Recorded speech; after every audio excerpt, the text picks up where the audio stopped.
ইয়াকিন এখনো সে অবিবাহিত হয়ে আছে। তার মা আমাদেরকে বলছিল যে একজন ভালো উপযুক্ত ছেলে পেলে সে তার মেয়েকে বিয়ে দিতে চায়। সেন্ট্রাল গাজায় সেখানে তাদের বাড়ি ছিল, ঘর ছিল, সবকিছু ছিল। এই যুদ্ধের কারণে তাদের বাড়ি ধ্বংস হয়ে গেছে, তাদের পরিবারের অনেকজন আজকে শাহাদা বরণ করেছে এবং অনেকে আজকে আহত হয়ে বিভিন্ন জায়গায় চিকিৎসার জন্য দৌড়াদৌড়ি করছে।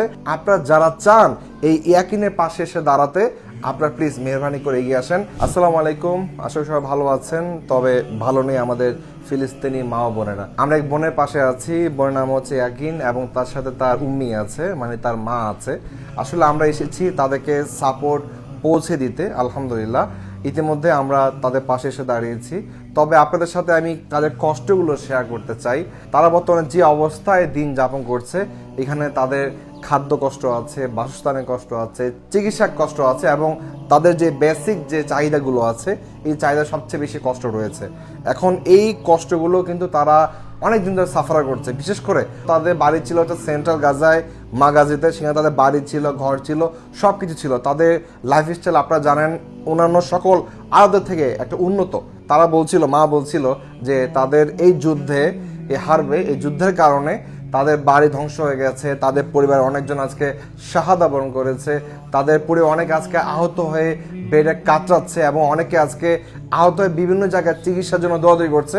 তবে আর্থিক সমস্যার কারণে এবং সহযোগিতার অভাবের কারণে তারা চিকিৎসা প্রপার নিতে পারছে না।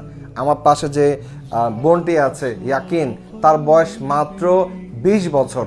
তার এই অবস্থায় সে বোমের আঘাতে সে আহত হয়েছে এবং তার চোখে সে দেখতে পায় না ঠিকভাবে। সো আমরা মাস্তু ফাউন্ডেশন থেকে এসেছি তাকে একটি সাহায্য করার জন্য, একটি সাপোর্ট দেওয়ার জন্য। আমরা ইনশাল্লাহ তাকে সাপোর্ট দিচ্ছি। আমি আপনাদের কাছে উদারত আহ্বান জানাবো, আপনারা যদি চান এই ইয়াকিনের পাশে এসে দাঁড়াতে, প্লিজ দাঁড়াতে পারেন। ইয়াকিন এখনো সে অবিবাহিত হয়ে আছে। তার মা আমাদেরকে বলছিল যে একজন ভালো উপযুক্ত ছেলে পেলে সে তার মেয়েকে বিয়ে দিতে চায় এবং এই বিয়েটা হবে একটা সামর্থ্যবান একটা ছেলের সাথে, যে ছেলে এই ইয়াকিনের দায়িত্ব বহন করবে, তার জীবনের সকল কিছু ফুলফিল করবে এবং তার পরিবারকে সাপোর্ট দিবে। আমি আপনাদের কাছে উদারত আহ্বান জানাবো, মাসু ফাউন্ডেশন থেকে আমরা এসব গাজার মজলুম ভাই বোনদের সাহায্য করার পাশাপাশি যে সকল ভাই বোনেরা বিয়ে করতে পারছে না তাদেরকে আমরা সাহায্য পৌঁছে দিচ্ছি। এবং আমি আপনাদের কাছে উদারত আহ্বান জানাবো এই বলে যে আপনারা যারা চান এই ইয়াকিনের পাশে এসে দাঁড়াতে, আপনারা প্লিজ মেহরবানি করে এগিয়ে আসেন। ইয়াকিনের পরিবারের পাশে এসে দাঁড়ান। তার একটা সাপোর্ট দরকার, তার একটা শেল্টার দরকার। আমরা ইনশাল্লাহ আপনাদের সহযোগিতা পেলে আমরা ইয়াকিনের বিয়ের ব্যবস্থা করব এবং মাস্তুল থেকে বর্তমানে তাকে আমরা একটি সাহায্য প্রদান করছি। এখানে 1 সপ্তাহের খাবার আছে ইয়াকিন এবং উম্মি। সো আপনারা ভালোভাবে খেতে পারবেন ইনশাল্লাহ। এবং আপনারা প্লিজ মেহরবানি করে আমাদের বাংলাদেশবাসীর জন্য দোয়া করবেন, যারা সব সময় আপনাদের পাশে এসে দাঁড়িয়েছে এবং আপনাদেরকে সহযোগিতা করে যাচ্ছে।